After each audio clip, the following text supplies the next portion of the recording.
Do you want to do it alone? Okay, we're not resetting this time. Are you sure? We're not resetting this time. This is like the 7th time we've started at the beginning. Yes. So whatever mistakes happen from this point on, we're sticking with. Booga booga booga boo. Exactly. Hello, welcome to Quackalope. Thank you for being here. Today we're bringing you a first look at Beast by Studio Midhall. Good job pronouncing it. I say that name wrong a few times already. This is going to be a one versus many hidden movement game that's going to primarily rely on drafting, action selection, hand management, and attacking and killing things. Attacking and killing things. I know it's not a technical game mechanic, but yeah. I mean, I think that should probably listed on BGG. You murder things. Yes. That's the core concept of this game. Perfect. This game is going to be set in a dystopian world where the unexplored recesses of nature are starting to be overwhelmed by mankind's forces. We'll get to that flavor text in just a moment. Don't you worry. And you're going to be playing one giant creature or beast. We have a whole collection of them here. We have the Bolgan, Mara, Fangir, who's a wolf, and Hogbad, who's kind of like a angry or pig. Raga, who you just serpent. got finished playing Yes. in a head-to-head scenario with Jan and I. That's going to be one of the players. The other players are all going to be controlling various hunters. heroes with abilities and characteristics and traits. I believe there's 6 beasts and 6 hunters, to be exact. Doing their very best to discover where you're moving, figure out what pathway and objective you're going after, and then stop you somewhere along the way. Yes. If you like hidden movement games, if you like a dark, foreboding aesthetic, if you are intrigued by the artwork so far, and you're interested in playing a one versus many style system or style game, I think this is one that a lot of people are going to fall desperately in love with. That being said, there is one important thing we need to do before we get any farther. Flavor text. Flavor text. Now, we don't have the rules printed out yet. They still are updating them since this is a prototype copy we're working with, so most recent version of the flavor text possible. And read it in your most foreboding voice. I don't have a foreboding voice. Oh, it's terrifying! Oh no, please, stop! Beast? Oh, dear God! Welcome to the Northern Expanse, a place where nature is still unexplored, mystical, and dangerous. When the humans first arrived, they thought they found an unspoiled paradise, filled with bountiful forests, lakes swimming with fish, and cold fresh water flowing from the mountains. But as the settlements expanded and the surrounding forests grew thinner, nature itself pushed back. Great creatures known as beasts emerged, and with their fangs, claws, and mystical powers, they proved an incredible threat to the humans. In order to protect the settlements, humans have enlisted specialized hunters, tasked with tracking and killing the beasts before too many of their kin will perish. That's it. Is that it? That's it. Well, I mean, there's the one versus many element, many. but it starts talking about like the mechanics of the game. I suppose we can do that ourselves. It tells you about the wind conditions. I'm going to be honest, first criticism of this game so far, not enough flavor text. Please write a chapter book. I'd love to sit down and read it all. There is so much theme and atmosphere and character and life imbued in every single detail of this game. The gameplay, the cards, the titles, the names, the characters you're playing with. I want more. I want to understand the lore and the world that we're operating in. So you've played the Beast a few times. I've played Hunters a few times. Yeah. Let's go through talking about what the decisions they're making are and how the turn's actually going to revolve. So at the very start of the game, we start with a drafting phase. Correct, but I think before that we should go through what our objectives are and kind of our goals, what we're aiming for. Sure, absolutely. I never really paid close attention to the objectives. That's why I was you struggling. lost. Well, my objective was pretty simple: find you and murder. Right. So we have a contract. There will be 2 different contracts based on the maps provided. The prototype only has 1 map. I was going to say, prototype only has 1 map, and by the time this gets to Kickstarter backers or GameFound backers, wherever this is going to be, I'm sure there's going to be even more expansions, even more characters, way more contracts, because these are the scenarios that you're playing, and probably, if not more maps, variability when it comes to the 2 maps that you're presented with. I know this will be double-sided eventually. So each team, kind of, the Beasts and the Hunters, each have their own objectives that they are trying to obtain and then win at the end. You win if you survive till the end, or if you successfully kill the Beast. The Beast wins if they successfully kill 3 settlements in this scenario. Okay. So a settlement is a group. It can have either 1 or 2 meeples, depending on where it is on the map. Some only have a red meeple, some have a red and white.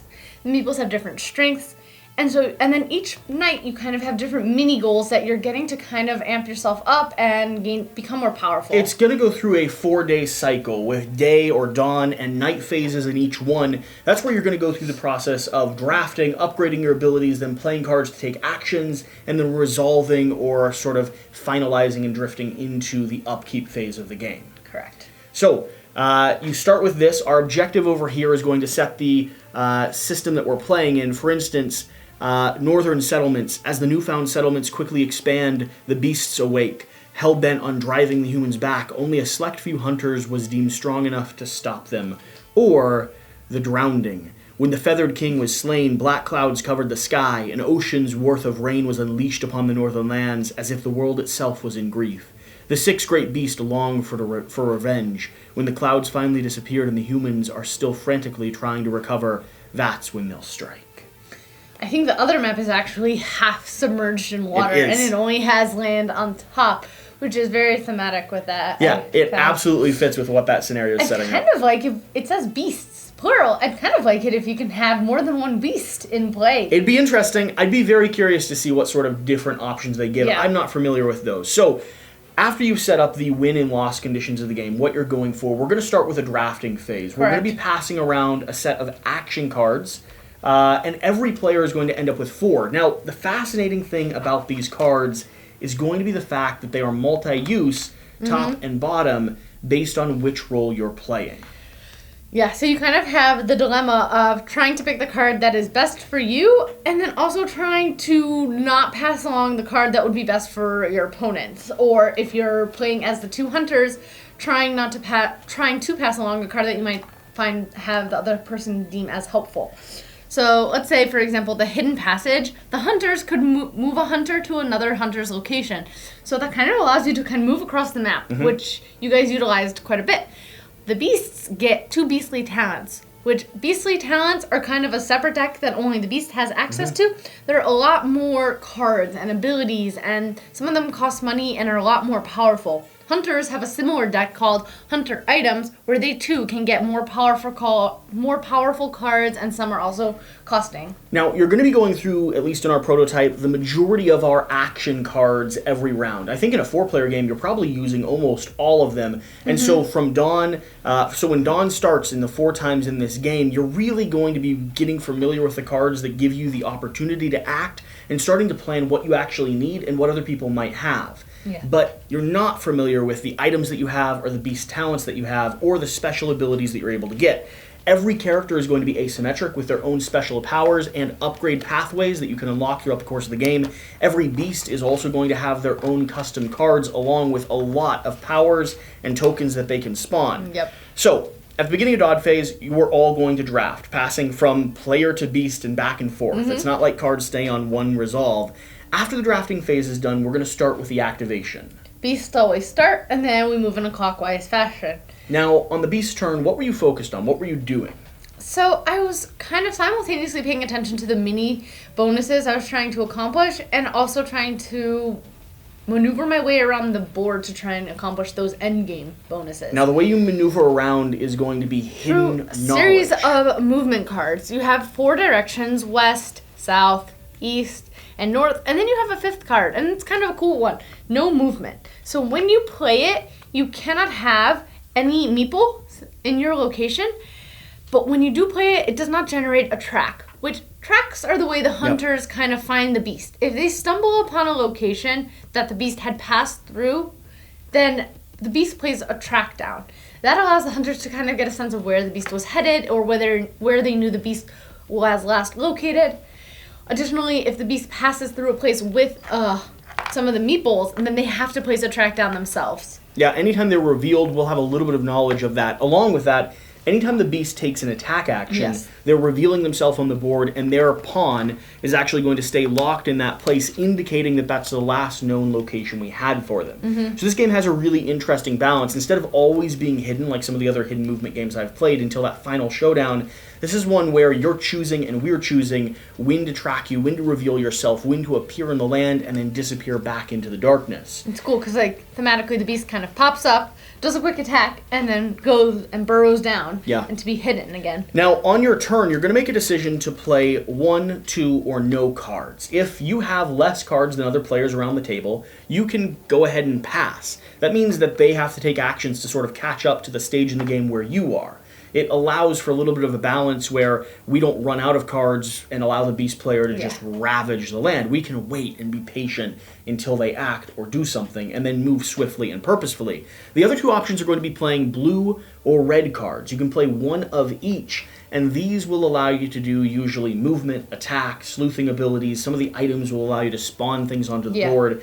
And so when it gets to your turn, that's what you're focused on. You're focused on playing out your abilities, your special custom ones, your gear ones, or beast talent ones, or the cards that you actually drafted along with the rest of the pool.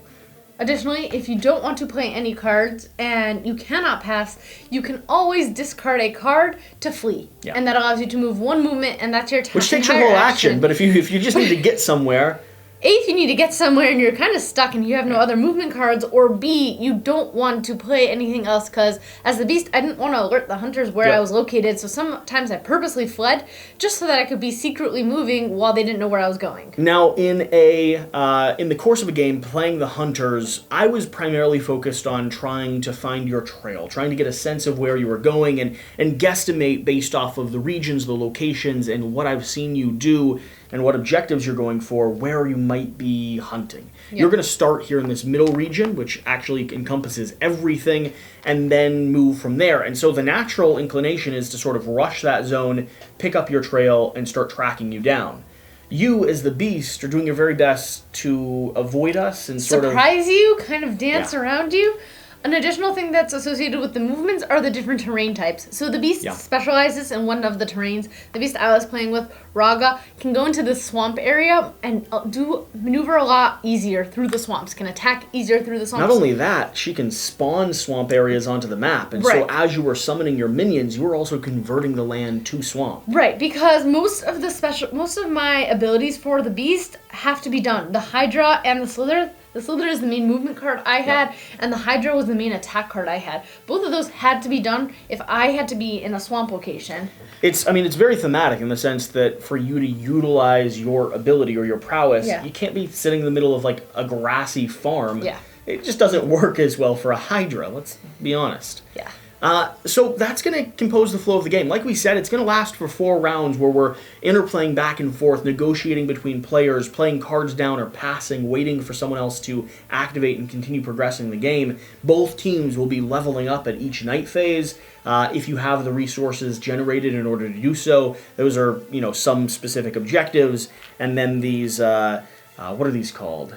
Grudges. These grudge tokens that you can take to trade in for special abilities or powers. The beast mainly obtains their grudges by killing things. They can kill the sheep, they can kill the pigs, or they can actually kill these bears and the meeples. And based on the attack damage that you do, if you successfully kill it, then you gain a certain amount of grudges.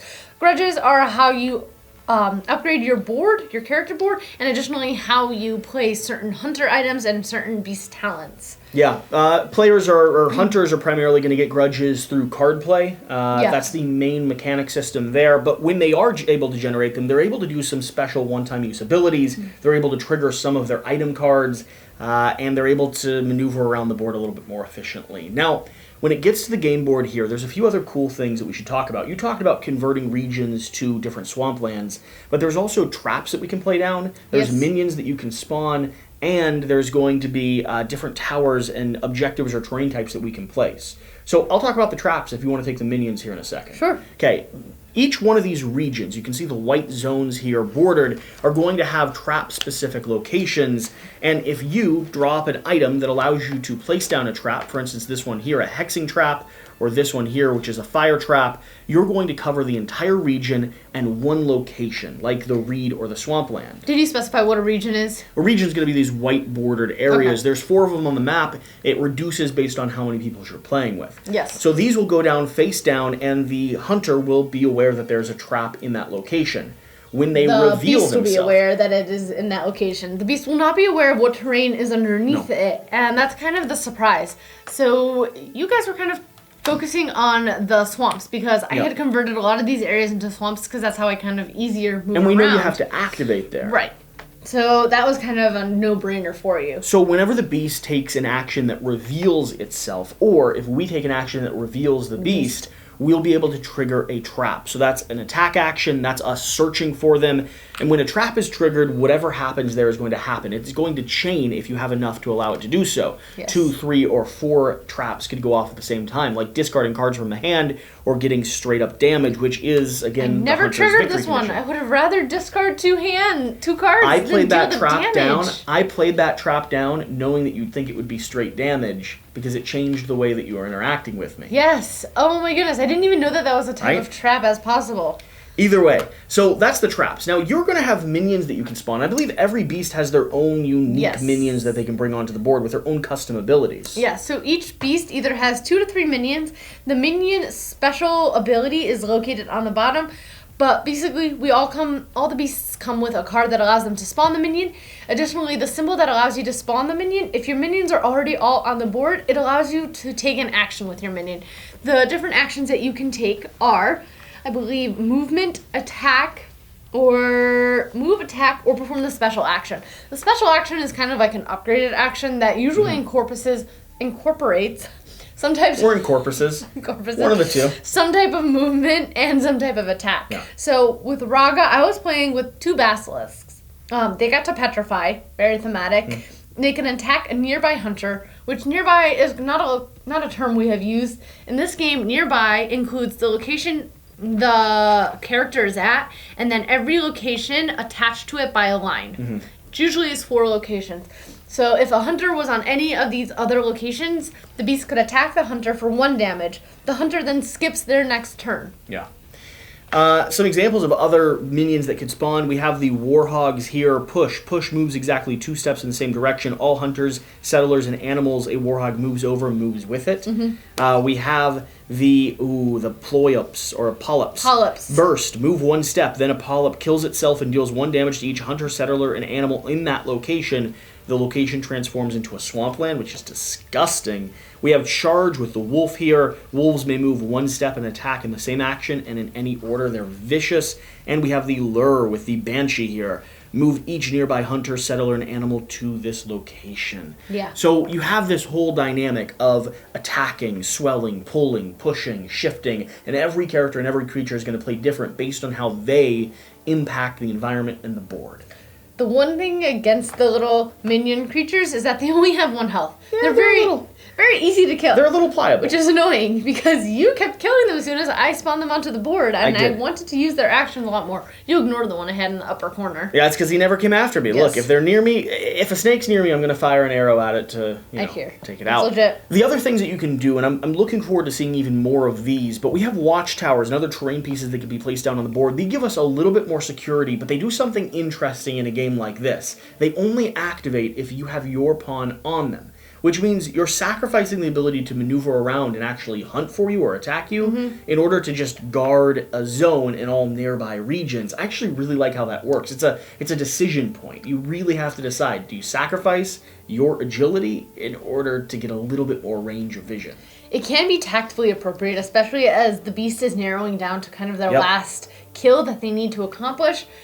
Jan, I believe, pulled all the little meeples close to the region that he had set up a watchtower, and he was kind of hanging out near base, because if the beast had entered any of the nearby locations to the watchtower, I would have had to put down a token, signifying that I had been there. And because the card play involves the mechanic of passing until you're down, if Jan only has 3 cards left in his hand and you have 7, that means he can continue to pass without giving up his turn until you either pass, ending the day cycle, moving directly to night, or you've played down to the point where you have less than he does. I cannot pass until I have less than he does. So it kind of pushes it till every character really uses up their cards.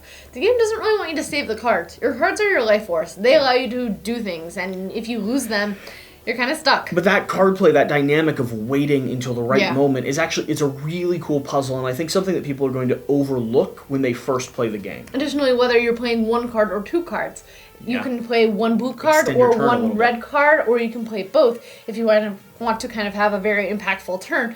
You played your cards, one of the first games we played, you played them quickly, and then you had nothing left to do. And the beast was kind of able to corner you at that point because you couldn't move. Yep. Yeah, kind that of is another thing to I take think in. it's going to be a thing that people overlook until they're a few games in, but the more I play, the more interesting that dynamic has become. Hand management. So let's do our first impressions, right? That's what this video is. It's a first look, first impressions, getting you all familiar with this game, because I think it's going to take the industry by storm for a period of time when it actually hits the market. What are your initial thoughts on this, based off the experiences we've had so far? Not a review, just things you like, things you don't like. I really like it. I'm beginning to like more and more the one versus many You genre. like playing the one, though. I do like playing Which the is one. the most fun role in the game. Correct. We were talking about doing a two-player head-to-head where the other person mans two of the hunters, and so you kind of have a little bit more back and forth. I honestly find in a lot of hidden movement games, two-player, if it's done well, is usually my favorite way to play because it's a dynamic puzzle between both players. And my theory right now is that this would actually, this feels to me like it'll be nicely balanced to have me double roll two characters and have you and me play head-to-head. I find that in hidden movement games, 3 or 4 players or even higher becomes a slog of everyone's doing little micro actions while one player can take as many or as much fun actions as possible. And you pointed out an interesting point that every action we do is interesting and affects you. Yeah. But not every action you take as the monster, as the creature, affects every player on the board. And so there's these periods of lulls where you're not quite as invested in what's happening. Or let's say I kill the hunters And numerous times, and then you're steps out off to for the side, round. That is and a then fact it kind that of can gets happen. a little dull. And so that would actually be a plus and minus for me. I'm really intrigued, and we haven't done it yet, to play this at 2-player. We will be bringing a 2-player gameplay to the channel. Yeah. I think it's going to sing there. And I think it's going to be a lot of fun for both players, because the amount of options and sort of abilities that you have to play with, if you're given the space to do so, will be really cool. It makes me want to keep it even more if it's a 2-player head-to-head. It's a lot easier to get to the table when it's just 2 players. But I think at 3 or 4, you might see the runtime go a little bit longer than I'd prefer. There's definitely going to be some dead space for the hunters themselves, and depending on how the play goes and depending on how things bunch up, I'm curious to see about the length of play and the balance of it once you get up higher. Besides for all of that taking into consideration, I do really like the mechanics involved. This is the first hidden movement game I've played. I did like it. I like the no movement card that can surprise people. I like the different areas, the terrains, the powers, the abilities, upgrading. I like how it all cohesively came together. And it's still a prototype. So it's still in development, and that gives me hope that it's going to get even better than what I've already liked. It also feels immensely thematic. Yes. Every single bit, every piece of this game, from the cards that I was playing to the actions I was taking, felt appropriate to the theme, and I cannot speak highly enough of the artwork, the style, the graphic design. I mean, the legibility. Just the nature of the cards that you can or cannot play, the actions that they take. There are still a few keyword clarifications and rules that a prototype needs to go over, which is expected. But I gotta be honest, the degree of clarity, of iconography, and of professionalism when it comes to this is outstanding. One thing we forgot to touch upon are these little swords. We all start with a base attack of 1, which a lot of the creatures kind of... kind of need a little bit more attack to accomplish. Yeah. So the beast and the hunters can accumulate these swords and deal more damage into one attack. It just helps give you a little bit of a buff. Yeah. Any major concerns? Any things that you don't like about the game so far? I found it sometimes a little hard to evade the hunters, but that's That's the nature of it. That's the nature of it. So I mean, it's kind of just like I have to get better. Yeah. And kind of do sneaky things. Like one time I actually moved myself closer to you both, and I was just sitting one step away because I knew you would assume I had to go around. Yep. I think there really needs to be a high quality sort of tracking mat included in this. In the prototype that we have at the moment, we ended up resorting to a little piece of paper. Handcrafted paper that I kind of drew the map out with rudimentary squares. Right now, I don't know if there's plans around it. We haven't honestly talked to the publisher about this yet, but you're supposed to track primarily through movement and memory, because these cards kind of set the timeline of what you've done.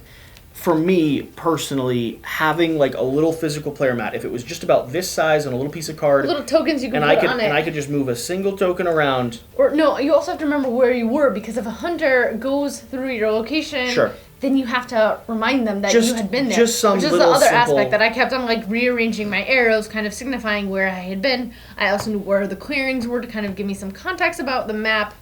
Yeah. So yeah, this was just And then handcrafted. other than that, it's going to be the same thing that I say around a lot of games that I like. I want more. Yes. More scenarios, more abilities, more cards. I kind of wanted I want more minions. this deck of cards. Where is it? Where's a deck of cards? These What cards are you looking for? more minions would be fun, both for the heroes and for the It'd be nice if the villains. hunters can actually control some like.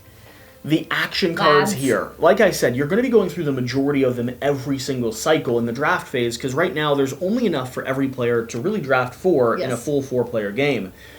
For me, I would really like to see these start escalating throughout the course of the game. Not just through those 2 customizable decks, but I'd love if a few extra additional cards got shuffled into this stack as time progressed. Or as in each night, you kind of took out some from the first night and put in as you got to the And third it night does- some more powerful cards that focus more on attacking. Because at that point in the game, you're really focused on Yeah. tearing each other down. It would complicate the degree of, it would complicate how simple it is to reset and go from one day cycle to another day cycle, and so there does need to be accommodations taken for that. But I just felt like these became less interesting as I played, and I'm concerned that throughout game to game to game, maybe I'm wrong. Maybe this gets even better and more heightened because I'm aware of them and I can really learn these cards. But for me, I just think a little bit more variability when it comes to the potential actions that you can draft would be fun. And having that escalate would be interesting. Question, when you were drafting your cards, were you focused more on the ability it gave you or the ability that you were preventing from getting to me? Primarily the ability that it gave me. Okay. Now, there is a dynamic there because it does Yeah. go both ways, and there was some times where I took a choice based off of what it would give you. Yeah.